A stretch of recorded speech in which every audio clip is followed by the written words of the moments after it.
Bro, Kenapa? PPT Pak Hendra nih, di lock lagi, view only. Kan nggak bisa dibuka ya? Ada, setiap semester ya, sama aja, ngeribetin terus. Kenapa guys? Tenang, gue udah nemuin solusinya. Hah? Solusi apaan? Loh, ini nih. Nah, ini aplikasi ajaib. Namanya tuh Slide Snacks kalau nggak salah. Udah di-download 50.000 orang. Terus ratingnya di Play Store itu 4,7 bintang. Seriusan? Iya, trusted banget kan?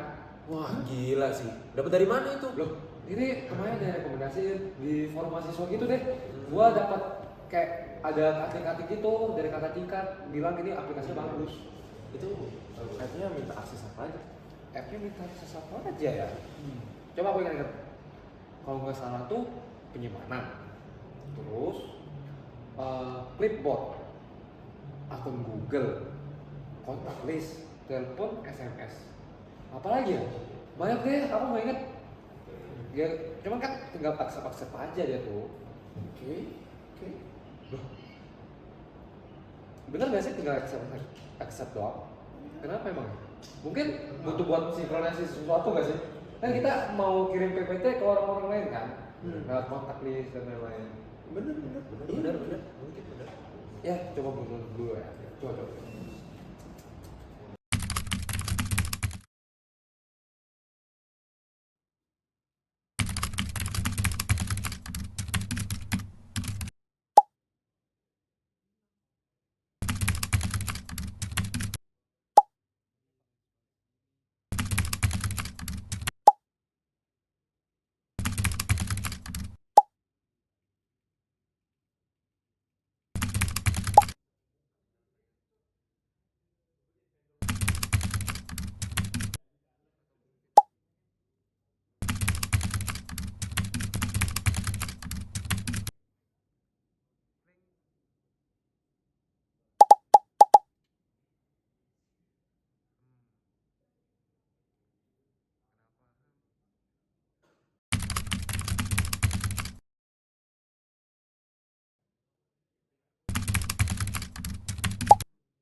Oke, kita mulai investigasi sekarang. Siapa yang connect wifi asing kemarin?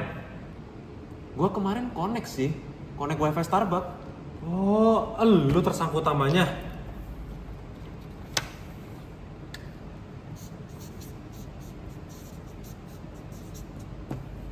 Lah kok gua sih? Semua orang juga connect kali wifi Starbucks. Tapi lu yang paling sering. Tapi ini masuk akal sih. Karena man in the middle attack itu ya bisa dari wifi public. Iya gak sih? Betul. Tapi guys, gua nggak connect wifi Starbucks kemarin. Oke. Coba kita revise teori deh. Mungkin nggak kalau ada keylogger di laptop kampus? Lab komputer ya? Ya kita semua pakai sih lab komputer minggu ini. Masuk akal sih teori kali ini. Nah, itu dia tuh. Bisa jadi aja kan lab komputer kampus itu udah kena attack. Rara juga pakai lab komputer. Enggak, gua minggu ini nggak pernah ke lab. Tapi guys, menurut gua nih permasalahannya kalau kompleks ya. Kayak gua nggak bisa memahami ini nih. Jadi gua minta waktu dulu ya guys. Coba gua analisa lagi lebih lanjut permasalahan ini. Siapa sih sebenarnya dalam utamanya nih. Oke guys.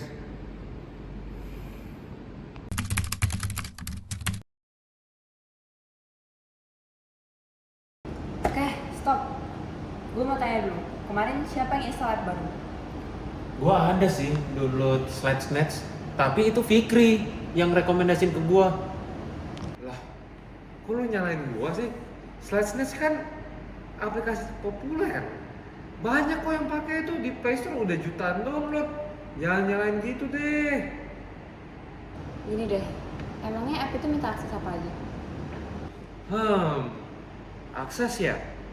Seingat gua kemarin sih ada storage, penyimpanan, ada apa ya? Clipboard kalau nggak salah, ada akun Google, kontak list, SMS, terus banyak deh. Gua nggak inget. Gua seingat gua tekan accept all aja. Kan itu nggak apa-apa gitu, biar cepet, gak ribet. Coba dipikirin deh, Slide Snatch kan buat download PPT. Dia butuh akses kontak list lu buat apa? Oh, Gue jelasin deh, app itu minta permission yang nggak masuk akal buat fungsinya. Ini namanya Least Privilege Principle. Aplikasi harusnya minta akses yang benar-benar dibutuhin doang. Tapi masalahnya lebih dari itu. App Slide Snatch mungkin dibikin dengan niat baik, tapi yang terjadi adalah supply chain attack. supply chain attack. Developer app itu pakai library open source dari pihak ketiga. Library-nya di-hijack oleh attacker sebelum versi terbarunya dirilis. Jadi, app-nya sih kelihatan asli, tapi komponen di dalamnya udah diserang. Sebenarnya ini yang berbahaya dari supply chain attack. Loh, tapi kan aplikasi ini udah terpercaya. Iya, lu bisa download dari developer jujur. Tapi kalau salah satu bahan bakunya udah dikompromis, ya tetap kena juga. Walah, jadi bukan salah wifi Starbucks. Kan? Bukan salah lab komputer juga. Bukan juga dong. Nah terus salah siapa dong?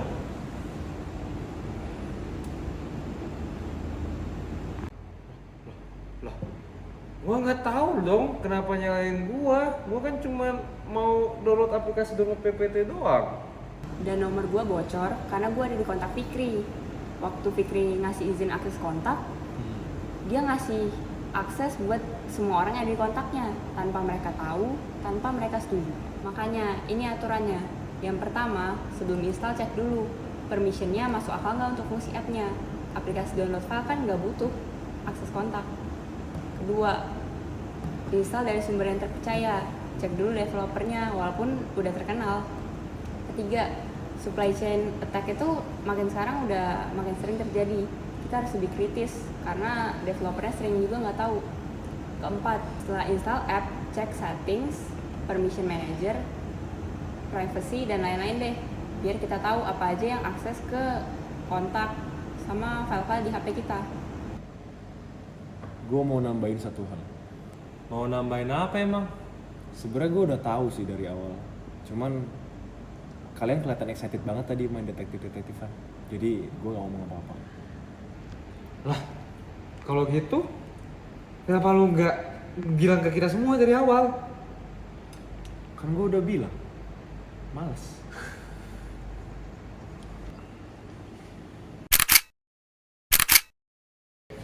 Jadi, gue niatnya baik mau bantuin kelompok gue, malah jadi beban buat kelompok gue nih. Tapi gue belajar satu hal sih. Sekarang gue tahu permission itu bukan sekedar formalitas doang. Permission itu adalah hal yang menentukan buat diri gue dan juga orang-orang lain yang ada di kontak gue.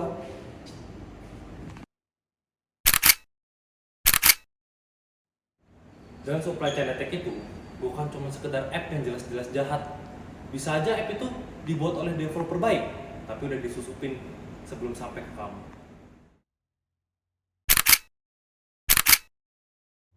Jadi sebelum pencet allow, baca dulu permissionnya. 1 menit baca permission bisa menyelamatkan data-data penting kamu dan juga orang-orang yang ada di sekitar kamu.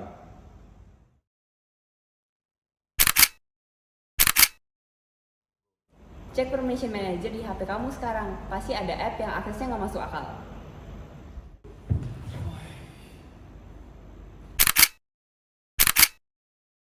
Dan kalau ada temen yang kelihatan skeptis pas kalian mau install sesuatu, tanya aja ke dia. Nggak perlu keringat dingin dulu.